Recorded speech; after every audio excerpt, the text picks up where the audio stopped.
Que Dios los bendiga a todos. Hoy queremos compartir una pequeña porción de la palabra, un tema sobre la vida de Jesús que no es muy común escuchar hablar sobre él, y es sobre la composición espiritual y humana de Jesucristo. Y no quería acabando de celebrar la Semana Santa, dejar pasar por alto esa ocasión sin reflexionar sobre este tema de la composición espiritual y humana, de la individualidad personal de Jesucristo, porque es un aspecto vital de la individualidad personal de Jesús. Es algo muy importante en las características humanas y divinas de Jesús para poder entender y valorar la magnitud de la vida, el ministerio y el sacrificio de Jesús. En el libro de Hebreos, el capítulo 1 y el versículo 3, dice, refiriéndose a Jesús, el cual, siendo el resplandor de su gloria y la misma imagen de su sustancia, y quien sustenta todas las cosas con la palabra de su poder. Este versículo que acabamos de leer, muestra tres importantes aspectos de la personalidad de Jesús. Uno, al decir que Jesús es el resplandor de su gloria, afirma su divinidad. 2. Cuando dice que Jesús es la misma imagen de su sustancia, afirma su humanidad. Jesús es la representación material de la sustancia espiritual de Dios. Por eso afirma su humanidad. Y cuando dice que Jesús sustenta todas las cosas con la palabra de su poder, le está atribuyendo la misma autoridad con la cual Dios creó todas las cosas de la nada en la semana de la creación. Está igualando, este es un versículo que iguala a Jesús con Dios. Y confirma lo que el ángel le había anunciado a María, que concebiría del Espíritu Santo y del poder del Altísimo, y que el santo ser que iba a nacer como ser humano sería llamado Hijo de Dios por su naturaleza divina. Cuando el ángel le anunció a María que iba a concebir un niño, Hijo de Dios, ahí estaba mostrando esta integración espiritual y divina en la personalidad de Jesucristo, en la persona de Jesús. Estas evidencias dan por sentado, sin ningún lugar a dudas, que Jesús es Dios hecho persona. Esto es muy importante entenderlo. Jesús es Dios hecho persona.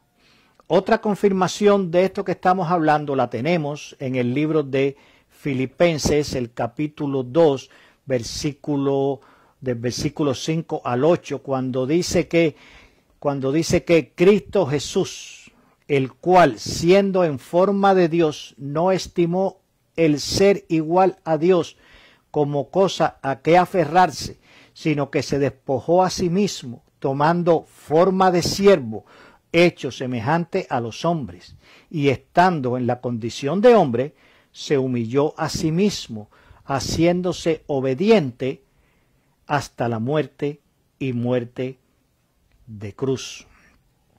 Reafirmando, este versículo reafirma una vez más que Jesús, siendo Dios, vino a este mundo en forma de hombre, como dice el libro de Colosenses en el capítulo 1, versículo 15. Él es la imagen del Dios invisible, corroborando en el versículo de Hebreos, capítulo 1, versículo 3, cuando decía de que Jesús es la imagen del Dios invisible. Aquí lo vuelve de nuevo a reafirmar. Jesucristo es la imagen de Dios. El que quiera ver a Dios, que mire a Jesucristo. El que quiera saber cómo es Dios, que aprenda de Jesucristo, porque Jesucristo es Dios hecho carne.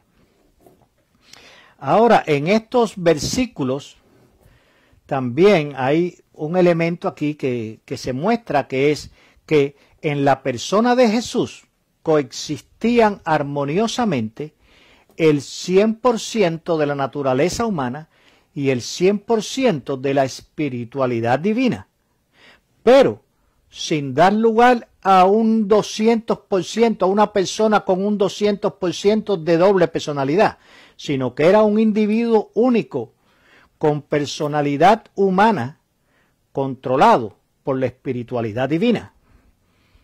Eso es muy diferente. Jesucristo era un ser humano único, pero con las dos naturalezas, la humana y la divina.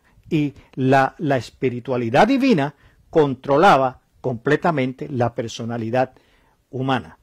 En otras palabras, Jesús era 100% Dios y 100% hombre.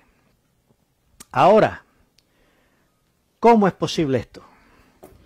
Vamos a ilustrarlo con el proceso de la concepción humana. Cuando el óvulo femenino es fecundado por el espermatozoide masculino, no da como resultado a un feto con el ADN compuesto por el 50% de las características hereditarias de la madre y el 50% de las características hereditarias del padre. Eso no funciona así, sino que el ADN humano, el ADN que compone al ser humano está integrado por el 100% de los factores hereditarios maternos y del 100% de los factores hereditarios paternos, dando lugar a un individuo donde habitan integralmente la totalidad de la naturaleza hereditaria de la madre y del padre. Nadie es 50% del padre y 50% de la madre. Todos somos 100% de nuestro padre y 100% de nuestro padre. Tenemos en nuestra vida el 100% de las características hereditarias de nuestra madre y el 100% de las características hereditarias de nuestro padre.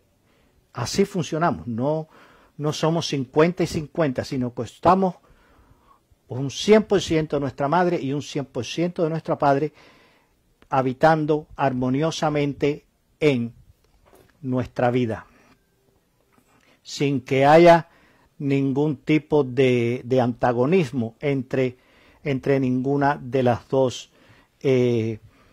factores hereditarios de nuestro padre o de nuestra madre.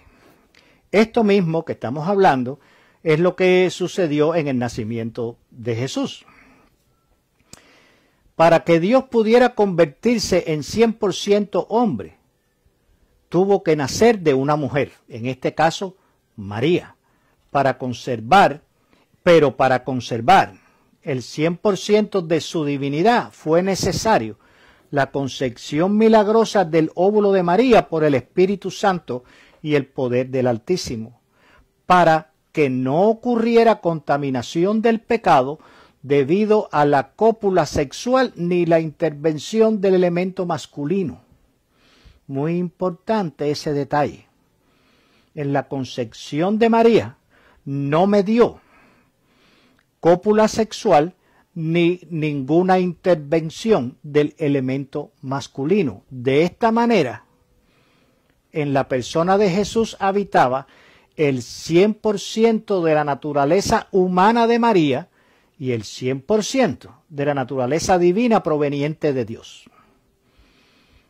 Eso es algo vital en lo que es el entendimiento de la importancia de la vida de Jesús, porque Jesús no era un hombre como nosotros, él era un hombre engendrado por Dios en el óvulo de María, para que en en su concepción no mediara ninguna influencia pecaminosa de cópula sexual ni de elemento masculino. Esto que estamos exponiendo aquí, esto que estamos conversando aquí, es un milagro que se llama teológicamente como la unión hipostática. Y es algo que sucedió únicamente para darle vida a Jesús, el Hijo unigénito de Dios. Esto, como ya dije, es un milagro. No tiene explicación. Porque los milagros no tienen explicación. Si lo puedes explicar a través de cualquier razonamiento humano, de cualquier tipo de materia de estudios humanos, es un experimento, es un proceso, es un resultado, pero no es un milagro. Como no tiene explicación, es un milagro. Si tuviera explicación, no fuera un milagro. Por eso la concepción de Jesucristo es un milagro. ¿Por qué? Porque los milagros solamente los puede hacer Dios. Y Jesucristo es el Hijo unigénito de Dios. Y la primera forma en que eso se le manifestó al hombre, a la humanidad, que la humanidad conociera que Jesucristo era el Hijo de Dios, viniendo a la vida a través de un milagro. No por el procedimiento normal de todos los seres humanos. Ahora, el propósito de esta unión del Espíritu Santo con la naturaleza humana en Jesús es que Él, como hombre, enfrentara todas las tentaciones del mundo y las venciera sometiéndose a la obediencia total del Espíritu Santo, con el objetivo de servir de ejemplo a la humanidad de que sí se puede vivir alejado del pecado. Porque si Jesús pudo hacerlo, asistido por el Espíritu Santo que estaba en Él, también nosotros podemos hacerlo asistido por el Espíritu Santo que habita en nosotros. Ya que el Espíritu Santo que moraba en Jesús es el mismo Espíritu que mora en nosotros. Por tanto, todo lo que hizo Jesús, igual lo podemos hacer nosotros. No hay excusa. Después de Jesucristo no hay excusa. Solo pretextos. No tenemos excusa para desobedecer a Dios. Porque el mismo Espíritu Santo con que Jesús pudo ser obediente hasta la muerte y muerte de cruz, también nosotros podemos ser obedientes, no hasta la muerte de cruz, sino hasta la muerte de vida eterna en la presencia de Dios. Si Él lo hizo, nosotros podemos hacerlos. Y cuando nosotros no lo podemos hacer y usamos cualquier supuestamente excusa, no es una excusa, es un pretexto. Excusa es cuando es una razón justificada. Pretexto es cuando es un razonamiento para evadir la responsabilidad. No tenemos excusa. Tenemos lo mismo que tenía Jesús para poder obedecer a Dios. Totalmente, igual que lo hizo Él. Y si no lo hacemos, no busquemos ninguna excusa porque no la tenemos. Y también esta unión del Espíritu de Dios en la carne humana por primera vez en Jesucristo fue para que Jesucristo pueda ser el único guía, maestro y Señor que ofrece el camino, la verdad y la vida a la salvación del poder, de la maldad y el pecado. Únicamente Jesús. El único que es el Hijo de Dios es Jesús. El único que ha sido concebido milagrosamente para que Él pudiera tener en su vida la santidad requerida por Dios para pagar por nuestros pecados es Jesús. Por eso Él es el único guía, el único maestro y el único Señor que ofrece el camino, la verdad y la vida a la salvación del poder de la maldad y el pecado. Únicamente a través de Jesús podemos ser libres de todas las acechanzas malvadas del mundo que nos persiguen, que nos oprimen, que nos presionan. Solo Dios, a través de Jesús, nos puede librar de todas esas cosas. El resumen de esto es que el primer hombre creado por Dios, que fue Adán, del cual nosotros somos semejanzas a causa del pecado, fue hecho del polvo y al polvo volvió, donde desapareció. Pero el segundo hombre, creado por Dios, que es Jesús, del cual nosotros podemos ser semejanza a causa de la fe, vino de Dios y a Dios regresó, donde permanece para siempre. Depende de nosotros si nuestro destino espiritual permanece atado al primer Adán desobediente y desaparecemos en el polvo junto con él, o podemos decidir unir nuestro destino por fe a Jesús, el Hijo obediente de Dios, y permanecer junto con Él por siempre en la presencia de Dios. La opción es nuestra. Jesús ya vino proveniente de Dios a este mundo para ser el único hombre con la habitación, ser el primer hombre con la habitación del Espíritu Santo en su vida para ser de ejemplo y para marcar el camino hacia el regreso a Dios y permanecer con Él. Ahora es nuestra opción. Podemos quedarnos en Adán, el que desobedeció y el que pecó y el que desapareció en el polvo.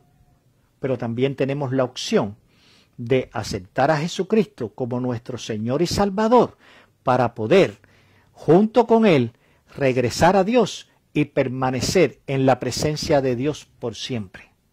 La decisión es tuya, la decisión es mía, la decisión es nuestra. Por eso en este día Jesucristo murió en la cruz porque Él era el único que podía pagar por nuestros pecados con su santidad inmaculada.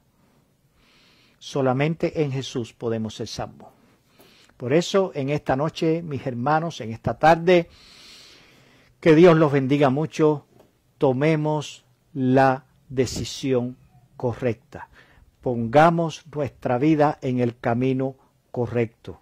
Coloquemos nuestro destino en el lugar correcto, que es en Jesucristo, para poder llegar a la presencia de Dios. Que Dios los bendiga mucho y como siempre les digo, nos vemos en la próxima meditación de la palabra. Muchas bendiciones.